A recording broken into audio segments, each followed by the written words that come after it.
Welcome to another edition of Sci-Fi Journal presented by the Rhode Island Science Fiction Club. This show is for April 2011. My name is Marc Morisseau. Also hosting the show today is James Hinsey.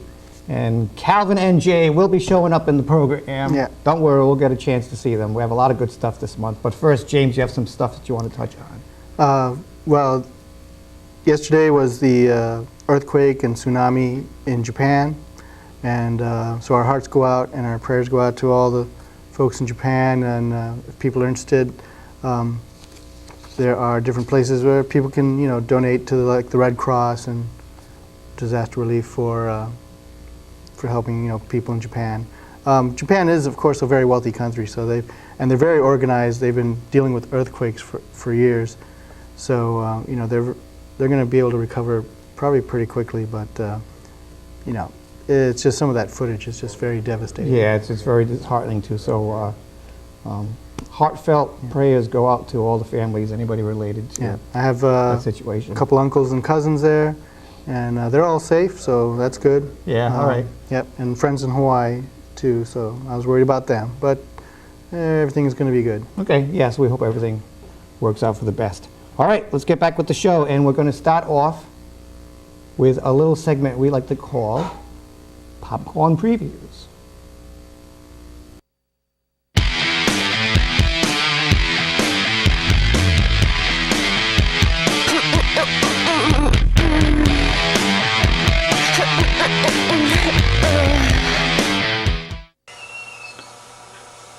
Hey, how you doing?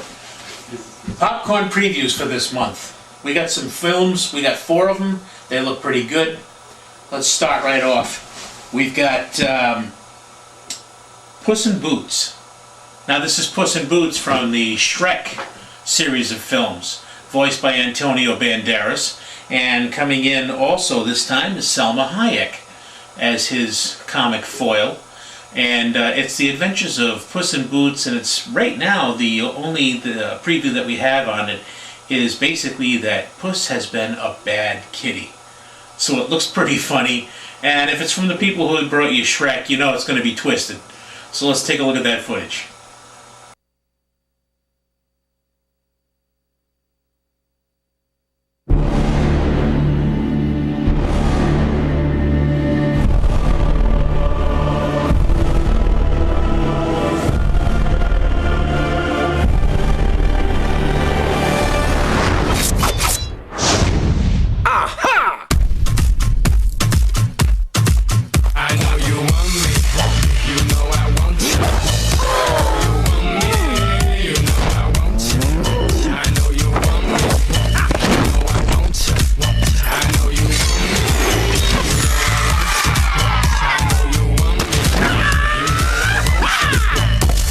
All that I need are the boots. DreamWorks Puss in Boots. He's been a bad kitty. Meow.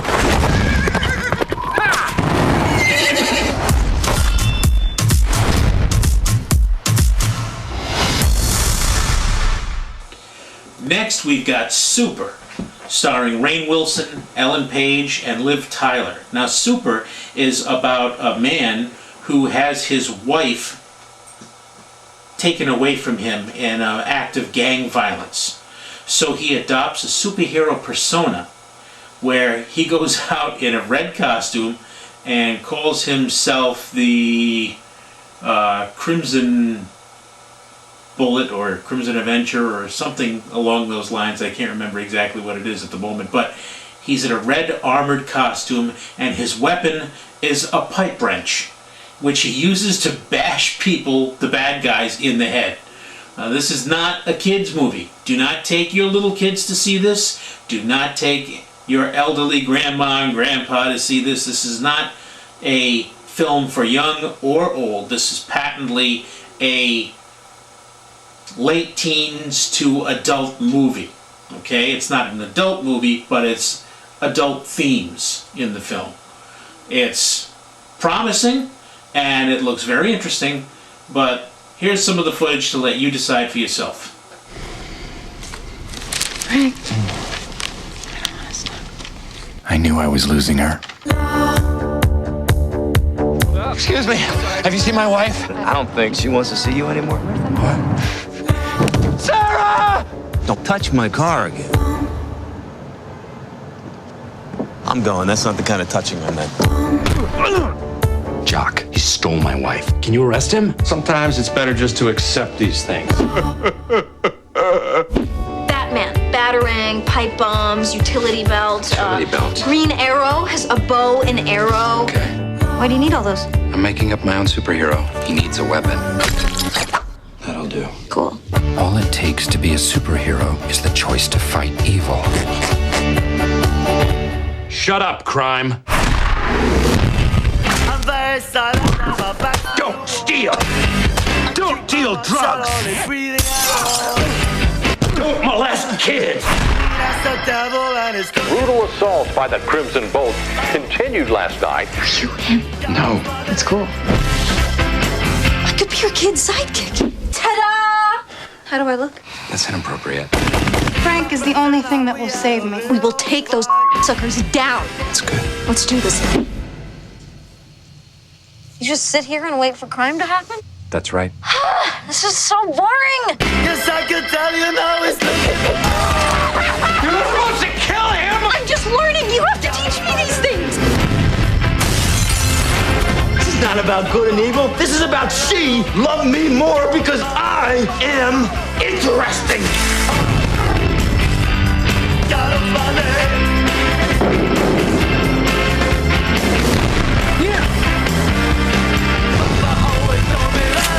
Shut up, crime! Face the wrath of the Crimson Bolt!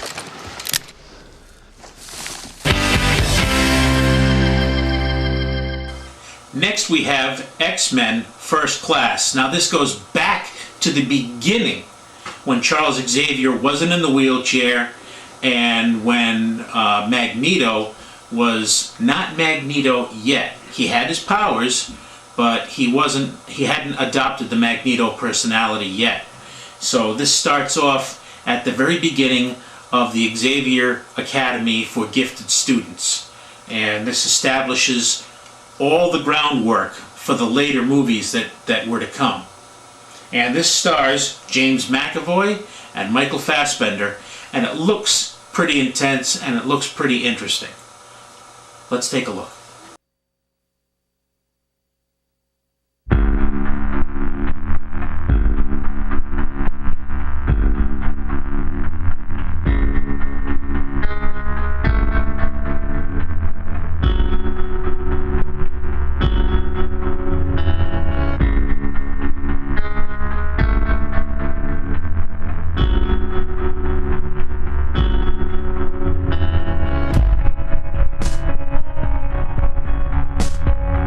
Shall be the policy of this nation to regard any nuclear missile launched from Cuba against any nation in the Western Hemisphere as an attack by the Soviet Union on the United States.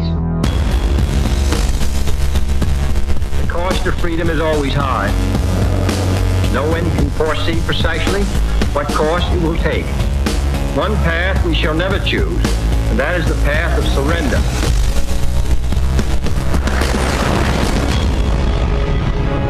Ready for this? Let's find out.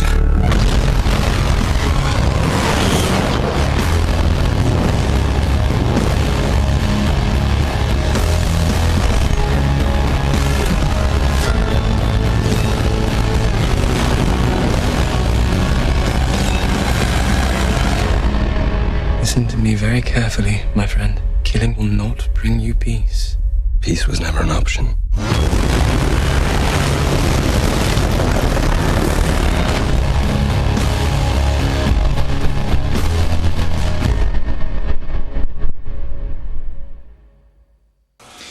Last but not least, we've got a scary film for you. This one opens on April Fool's Day, and it's called Insidious.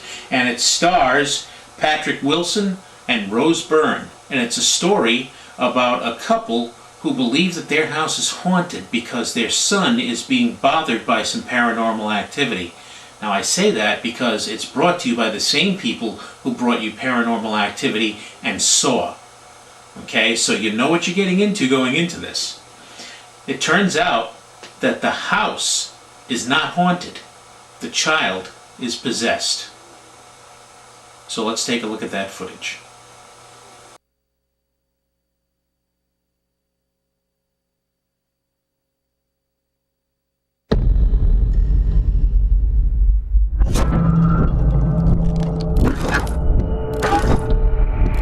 Are you ready? Yeah.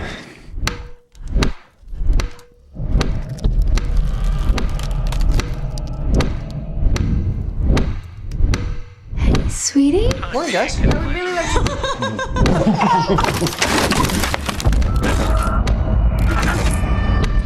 He's not in a coma. They don't know what to call it.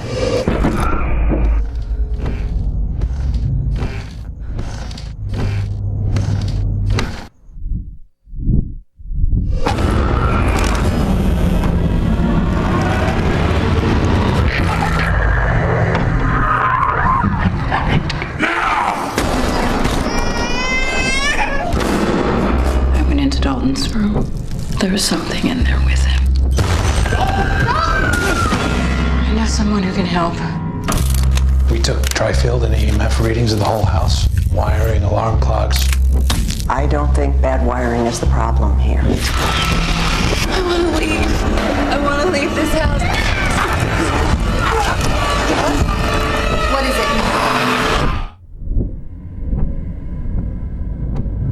it? It's not the house that's haunted.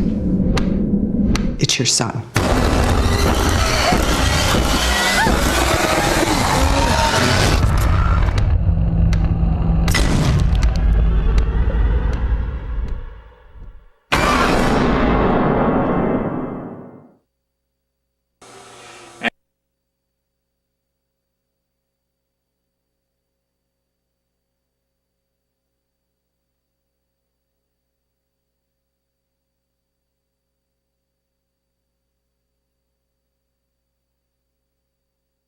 This is Kingston. You're looking good.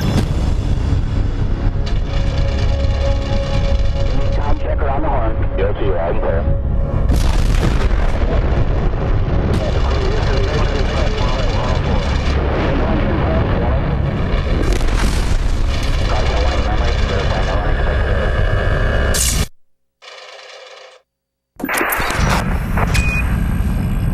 We're go for the moon.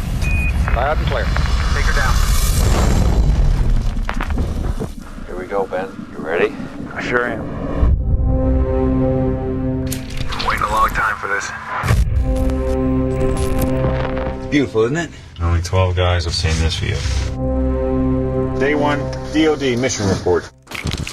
I gotta document this. Nate says he never snores in his sleep. Now I got proof. Houston, how does the motion sensor work? Yeah? Yeah. We've been experiencing unexplained malfunctions. Look at this. The flag's gone. Tracks. They aren't ours. They lead away from our site. The mics are picking up interference. I've never heard anything like it. Restoring communication needs to be priority 1. Without that, we're not going home. What the hell is going on? Looks like the hull's insulation is damaged. Something's moving. Something's inside my suit. Nate!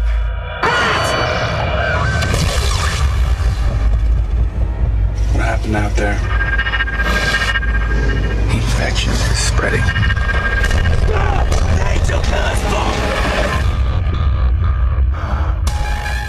This is Apollo 18. Do you copy?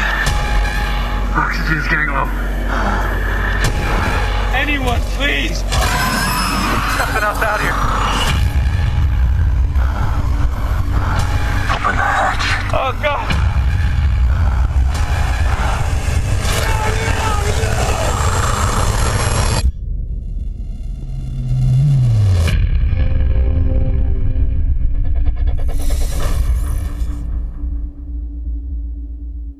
And that's all I've got for popcorn previews for the month of April. See you next month back in the studio. All right, let's move on to the wonderful world of television. In the studio with a little segment we like to call Toob News.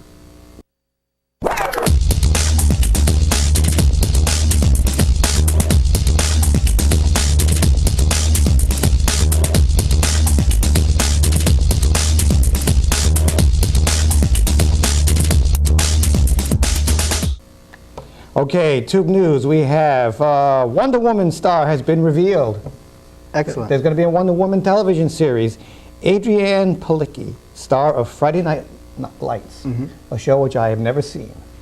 You should check it out. I should check it out? Well, you know, when you get your to high school age, right? You know, for yourself, your daughter, check out Friday nights at the, at the high school. Is it still on? No, I'm talking about real football. Oh, real football game. Yeah. Okay, all right, I got you. Okay. Well, she's not a sports fan, though, so we'll see. But anyways, this girl, Adrienne Palicki, has been confirmed as the new Wonder Woman, a role that launched Linda Carter's career when she played Diana Prince or Wonder Woman in the popular TV show in the 70s. However, unlike the Wonder Woman of yesterday, Kelly's take on the Amazon princess has her juggling 3 identities in this program. She's going to be kick-ass superhero Wonder Woman. She's going to be powerful CEO Diana Themyscira. Oh, okay. All right. And vulnerable Diana Prince. So I don't know how she's going to pull it off. Yeah, it's kind of weird, but I guess 3 different roles. We'll see how that goes. Luckily, Palicki brings several years of TV experience to the show's lead role, experience that will be needed to bring these distinct characters to life. Reaction to the casting of Palicki has been positive for the most part, with many fans praising the choice. What network again? I don't know. I'm not sure. But we'll watch out for that particular program. I hope the cheetah shows up as one of her villains. Oh, yeah. Because Wonder Woman always had the cheetah as the main villain for that comic. Firefly news. You guys like Firefly? Firefly? Darn dentures. All right, show of hands if you're a brown coat. All right, there we go. Cameraman too. Science Channel is running Firefly Sunday nights at 10 p.m. In a related story, Gail Berman, the former president of entertainment at Fox Broadcasting Company, spoke about why she had to pull the plug on the series. She said recently in the Pittsburgh Post-Gazette that, quote, "It was a numbers thing. It was a wonderful show, and I loved it, and I loved working with him being Nathan Fillion, on it, but that was a big show, a very expensive show, and it wasn't delivering the numbers," end quote. Fans recently launched a campaign, Help Nathan Fillion Buy Firefly, after hearing from Fillion that he would love to purchase the franchise. And then Nathan Fillion launched something saying, "Please stop sending me money because it's just not going to happen." Right. So. They did set up a pledge system. They did. Yeah. And 12,000 people, about 12,000 people had donated or had pledged up to $1 million. Right. You know, added up to $1 million. Even I did. I think I put in like for $40. What was the goal, like $3 million or something? Well, Nathan Fillion said $300 million from the state lottery, California State Lottery. Yeah. But chances of winning a lottery are very small. Slim to very none. small. Yeah, slim to none. You know, I thought they could try to develop a sort of like an investment opportunity, like an IPO, you know, an actual company that collects in, you know, like selling shares. Right. You know, I mean, sure, it's a gamble. Any business adventure is a gamble. Sure. But, you know, but the thing is that a lot of times these websites and these types of things are anonymous. You don't know who's behind it. Right. And of course, they didn't have no experience. But producers in Hollywood do the same kind of thing. Yeah. So.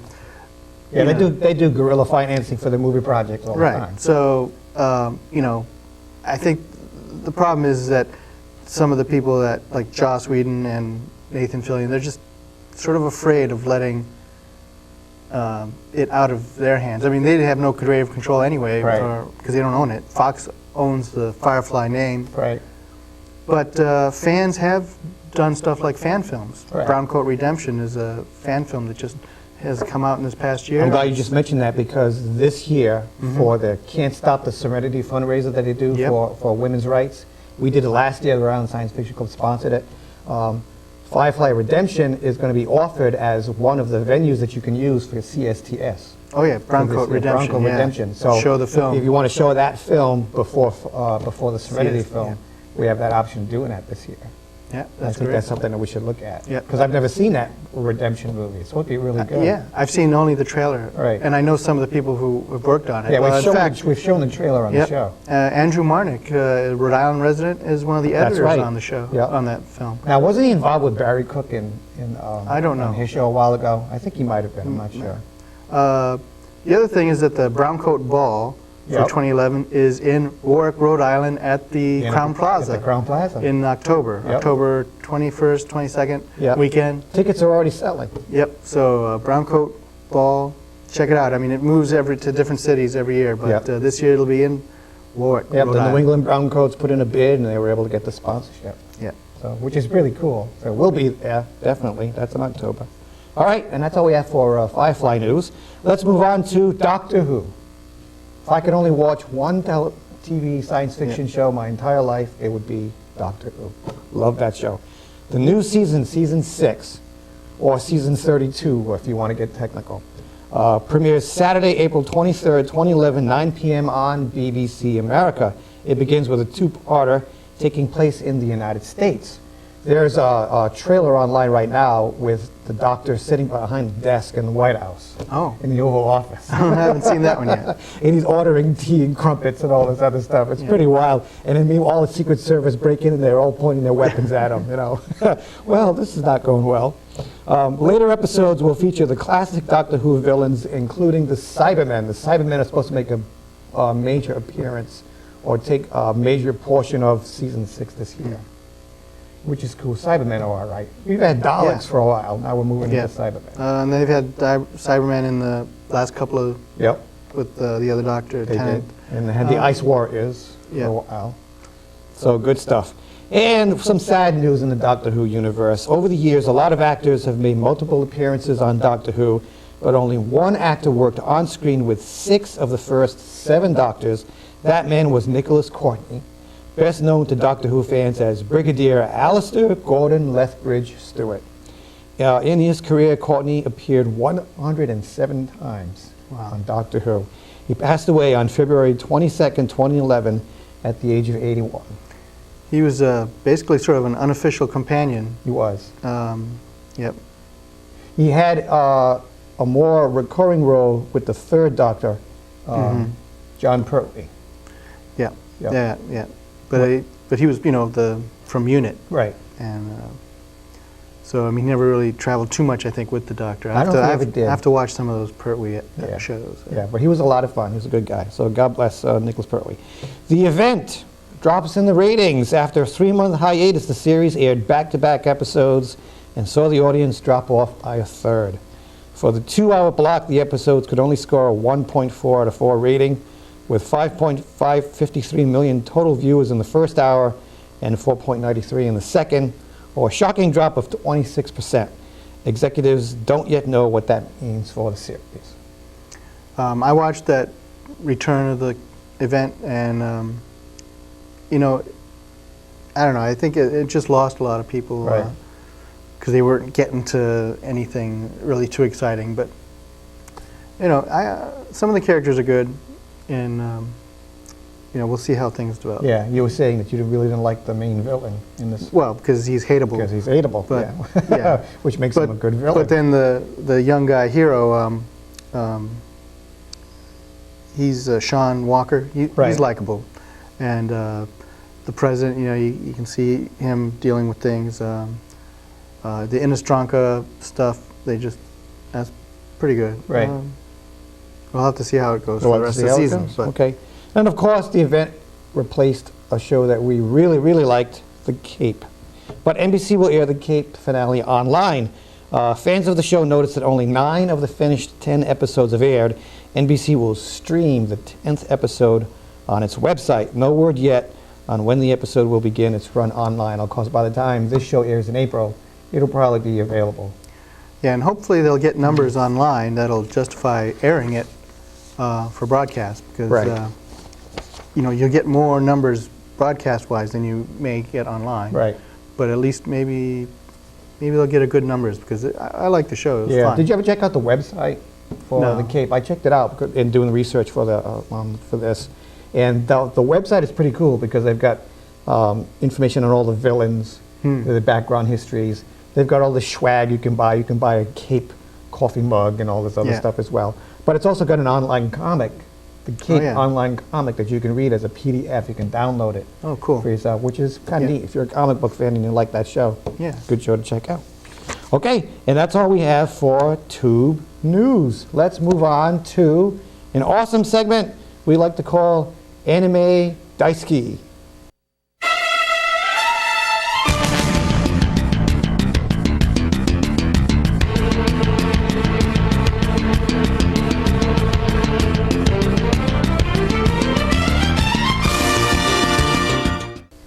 Anime Daisuki time.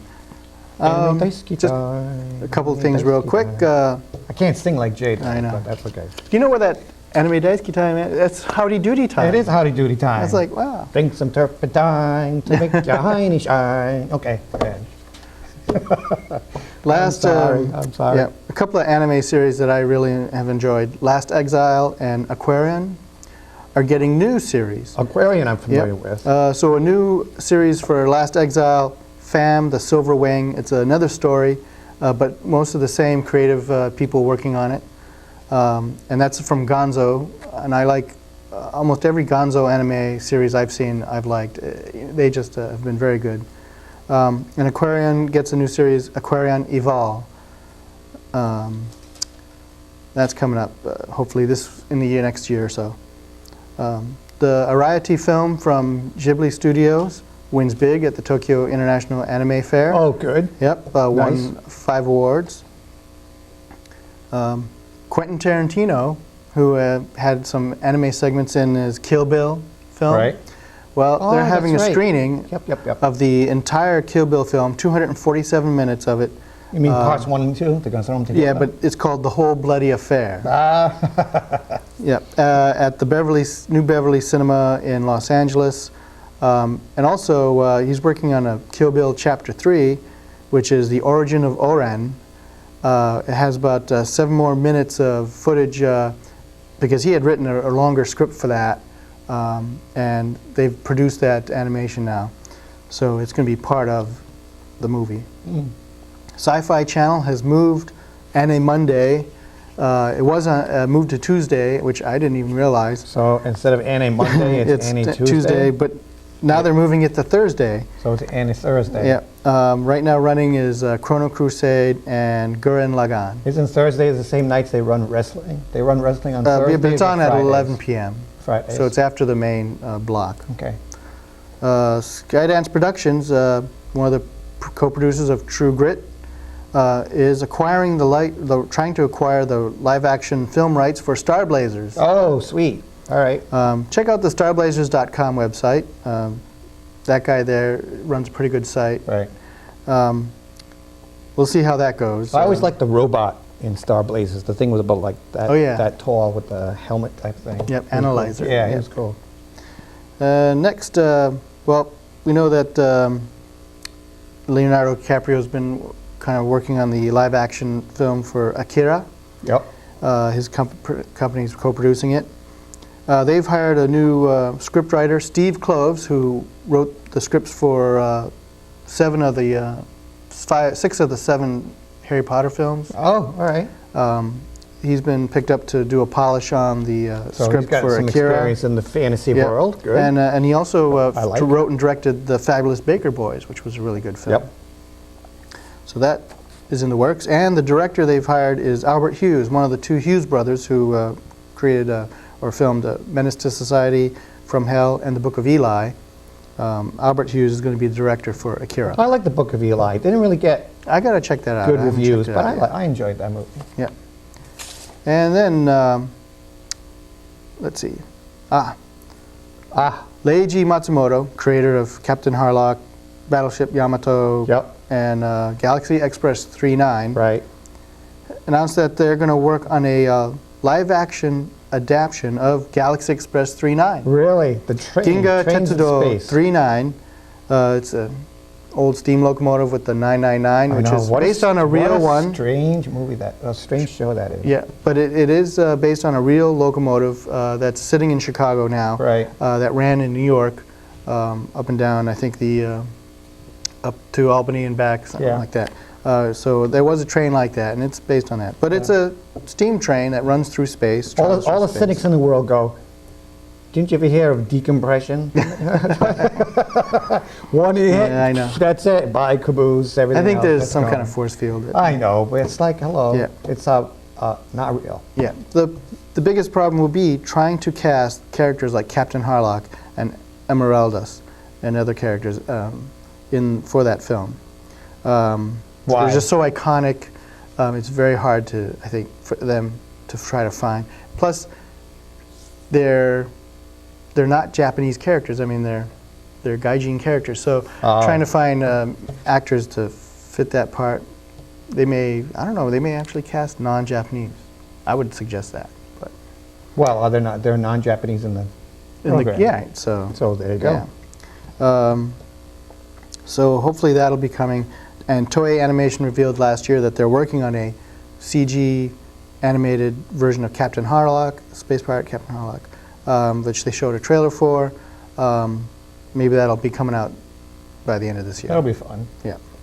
And we're still waiting for Yamato to get the movie rights for the U.S. Yes, Come on, dudes, get that live action film. Get that live action there. I want to see it. Yeah. But in sports news, yes. Do you really care that the NFL might go on strike?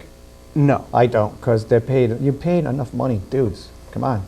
Let's not be greedy. Okay. The Quidditch World Cup for 2011 will be in New York City again. Oh, I knew you were going to say Quidditch. Yep, Quidditch World Cup at I love the album. I love the logo. The logo, yes. For that organization. It's really cool. Yeah. And the T-shirts are on sale right now. And the T-shirts and the coffee mug. Get the T-shirts. And the flamethrower. The kids love that one. Okay. That's not Quidditch. That's not Quidditch. I'm sorry. Oh, that's right. Yeah. But it would make it interesting though. Blowing those broomsticks out of the sky. All right. Yeah. Randall's Island is this little island sort of between the three boroughs of Manhattan, Brooklyn, and Bronx. It's where the Triborough Bridge goes, which is now called the JFK Bridge or Expressway. Randall's Island has a huge sporting facility there, and that's where the Quidditch World Cup will be. Okay. It'll be November 12th and 13th. November 12th and 13th. So that'll be something I'm going to try to go to. Isn't that again. what you covered last year? Yes. Yeah, okay. You're going to do it again. Nice. I'm going to try to get the tickets again to go, and I'll probably crash somewhere with that was a cool Harry Potter segment. fan or some friends. So. Yep. Nice. And that's it for Anime Daisuki time. All right, thank you, James. Good stuff. Okay, now we want to talk a little bit about an upcoming. As we tape, this is the April show, and we want to give you some information about something coming up in May. And what we want to give you information about is something called Free Comic Book Day. I'm going to go right like this. Oh, that's good. All right. Save the date, celebrating 10 years Free Comic Book Day, the first Saturday in May, May 7th, 2011. And on the bottom is a website, www.freecomicbookday.com.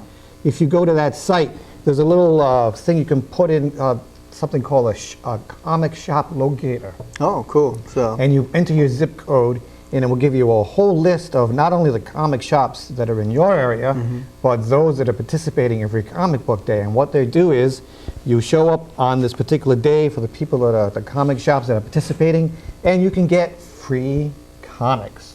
It's their way of promoting the industry, and it's a good way to get kids introduced to reading. If you have children that you really don't like to read, but they may be interested in comic books, there are comic books that are suited for boys and girls as well. There's manga, there's all sorts of different stuff. And I'll go through the list real quick. I don't want to show it because it'll be too distracting. But manufacturers or publishers like DC Comics has a Green Lantern 2011 special edition to commemorate the movie that's coming out in the summer. Image Comics has a really great book coming out called Super Dinosaur, The Origin of It, a special #1 2011 edition. Cool. If you're into dinosaurs. Marvel Comics has an amazing Spider-Man Way of the Spider special edition comic that you can check out.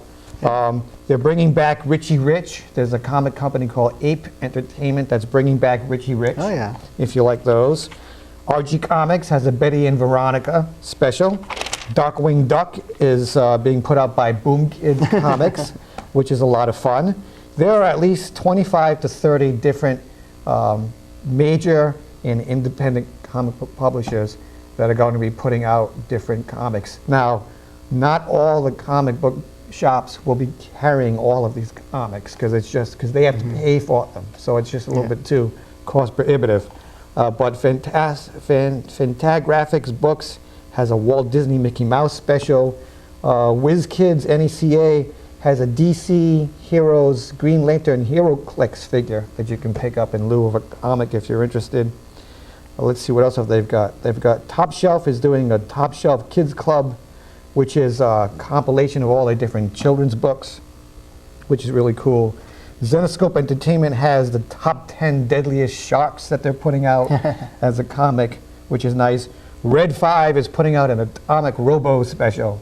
Oh yeah, Atomic Robo. We interviewed this guy a couple of years in Massachusetts. That's an awesome comic book. It's produced as a mini-series, so they have a storyline that runs for 5 comics, and they run another storyline.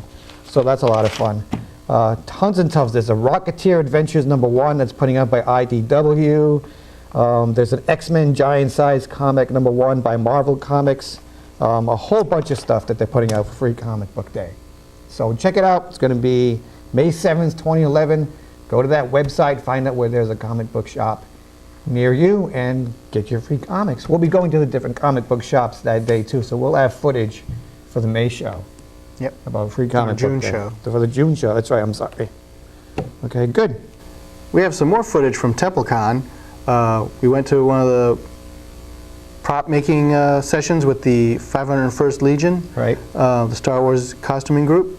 And they demonstrated for us how they cast some of the helmets that they make for their Stormtrooper or Storm, what do they call those new, the Clone Trooper? Clone Trooper. Clone Trooper helmet. Right. So this is some exciting stuff, you know, and it didn't take very long at all to make a Clone Trooper helmet. So check it out. I'm Adam Scott. I'm the Garrison Membership Liaison for the New England Garrison of the 501st. And today's panel is Meet the 501st, prop building from a galaxy far, far away. So let me start off. We've got 2 basic divisions of Imperial costuming. We have hard armor and soft armor. This is hard armor. Darn near every bit of this guy is plated with plastic. This is your typical Clone Trooper, Clone Commander kind of costume. It's typical of the Stormtrooper Corps too. We've got any number of Republic Commandos that are just covered almost head to toe in hard plastic armor. The way that we make this is we sculpt bucks out of a variety of different materials, be it MDF or wood or some people use concrete or even metal. Place them on a vacuum form machine. Heat the plastic, drop it down, and make the armor. So it'll just quickly thermoform all of these different pieces. On the other hand, we have our soft parts. So that's mostly what I'm wearing is the vestiges of a TIE pilot, which, yeah, I'm not wearing one. The crewman type costume, it's jack boots, it's a flight suit, it's a belt, it's soft things that flex, and to be frank, it's a lot easier to move in a TIE pilot or a scout trooper or a crewman costume than it is for this guy. I mean, hey Phil, do that.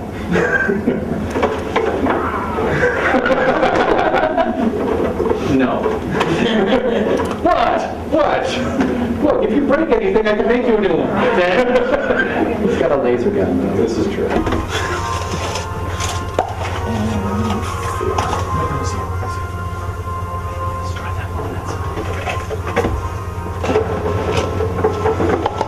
So first step, mixing together the 2-part resin. We already put in 2 ounces of part B. So in goes another 2 ounces of part A.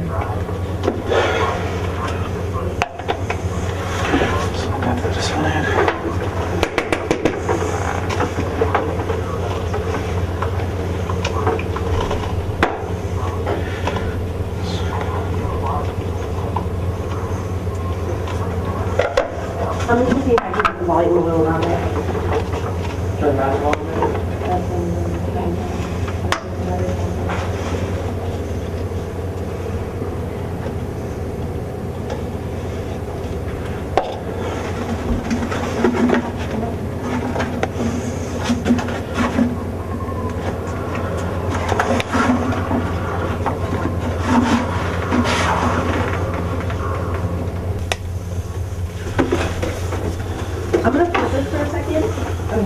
plug so I can make it louder.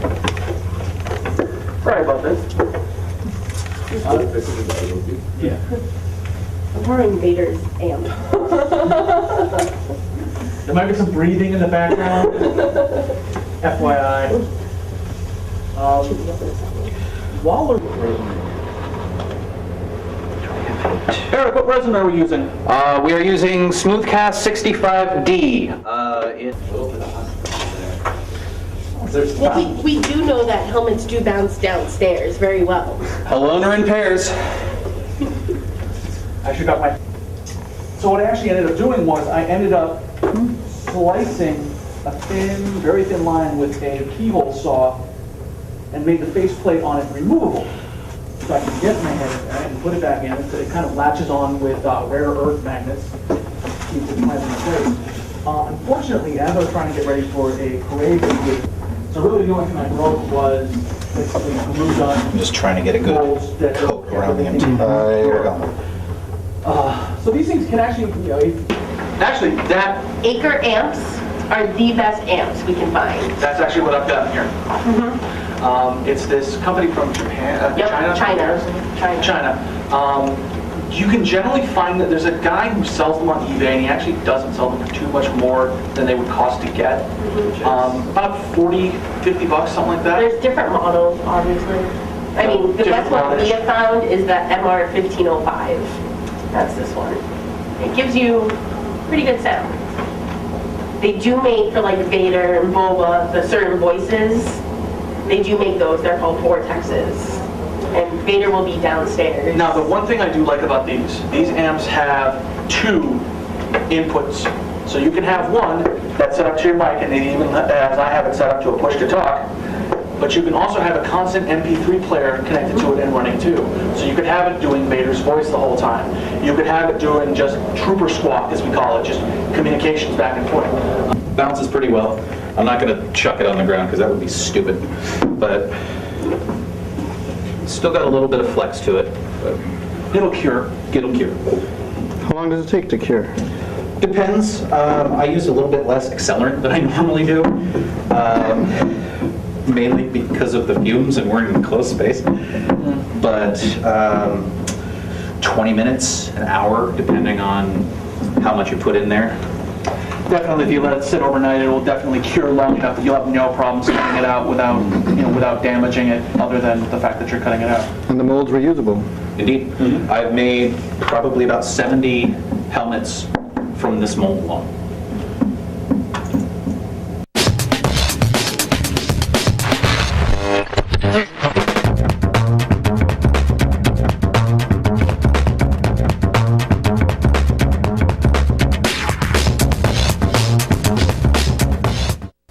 And as always, we finish up with a segment we like to call Toys, Props, and Other Stuff, where our camera person, wonderful camera person, Adam Tuckman, points at things and we speaks about them and collectibles. Okay, let's start off with IDW had a two-part series for Star Trek Infestation.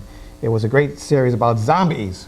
Star Trek and zombies. They also had one on Ghostbusters, and they followed the storyline with Transformers. So they had Transformers, Ghostbusters, and I picked up the two books about Star Trek versus zombies. I guess it takes place during the motion picture era, because they're wearing the pajama costumes during that time. And I guess they go to a planet where they have to go to a award ceremony for Dr. McCoy, and the whole planet's been infested by zombies. Wow. Which was pretty cool. It's a lot of fun. Next to that is what they call the Showcase series of DC books with the early Silver Age comics of the Green Lantern from the first issue. There's about a dozen or so black and white versions of those comics in that book. If you're a big fan of Silver Age comics, that's a good series to pick up. It's a lot of fun. You want to talk about the TV themes? All right, the 100 greatest American TV themes, starting from way back in the 50s with Perry Mason and Peter Gunn, all the way up through the 70s and 80s, some sci-fi, some other soap operas and other popular shows, MASH, up to the modern day ER and Doctor Who and a bunch of other things. So, you know, if you're in a lot of mostly American television shows, of course. If you like American TV themes, 100 Greatest Ones right here. There you go. All right, then we have a series of 4 glasses. I think that was a Burger King promotion for the glasses, based on the Star Trek movie. Yeah, the Star Trek movie, the which new is movie. good. And next to that is an anime or manga. Is it anime or manga? Manga, Mermaid Forest, which I believe also now has an anime, or they may be working on a live-action film. I just saw a little blurb last night about it, but I didn't read it yet, Right. the news article about it. But that looks really interesting, you know, young boy meets girl, as many of these are. Right, yeah. Maybe a good book for girls, be interested in that kind of? Is it a romance? Yeah. Yeah, that type of thing.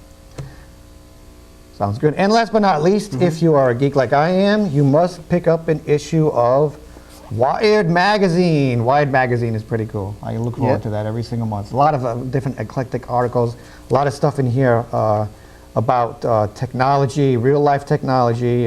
There's every once in a while there's stories in here. They've got some good stuff. So pick up an issue of Wired Magazine. We were even on Wired.com when after the Worldcon in 2004. They had a picture of us doing the hula dancing at Worldcon. That's right. Yeah. Good stuff. As always, if you want to get in touch with us, and we hope you do, our website is www.risfc.org. Our email address is info@risfic.org. Our snail mail, if you want to send us more crew members or anything else, is Rhode Island Science Fiction Club, Post Office Box 8515, Warwick, Rhode Island. The zip is 02888. And yes, we have a Facebook page. Please check that out. We have a Facebook page for Rhode Island Science Fiction Club and for Sci-Fi Journal. Sci-Fi Journal, yeah. And we also have a YouTube channel. You can check out clips from the show and other fun stuff. Yep, I just uploaded last week the winter episode. Right. So the whole thing's on there. If you want to miss something, you know, you can go back and check it out. Relive all those great moments from TempleCon. TempleCon. Good. Okay, that's going to be it for this edition of Sci-Fi Journal for April 2011. Thank you very much for watching, and we will see you next month.